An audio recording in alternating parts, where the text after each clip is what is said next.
Hey guys, this is Dr. Hub. In case you haven't subscribed, please do subscribe for updates. Types of the joints, and this is in the upper limb. So what does it include? First is in case of the sternoclavicular, sternum and the clavicle.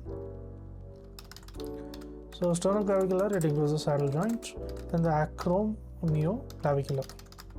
Acromioclavicular is nothing but the plane. Acromion, and it's a plane variety. Then the shoulder is ball and socket.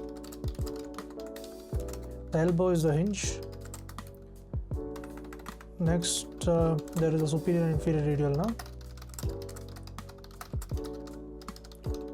So this is nothing but the pivot, that is a trochoid. Next is the middle radial nerve.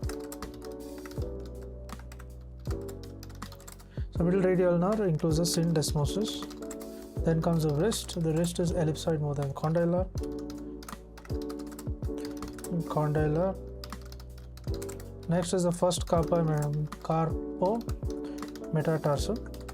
This includes ellipsoid more than the condylar. Then comes the intercarpal and the midcarpal. This is nothing but again the plane joint, and the interphalangeal. This is nothing but the hinge joint. Hinge. To learn and grow daily like this, please do subscribe.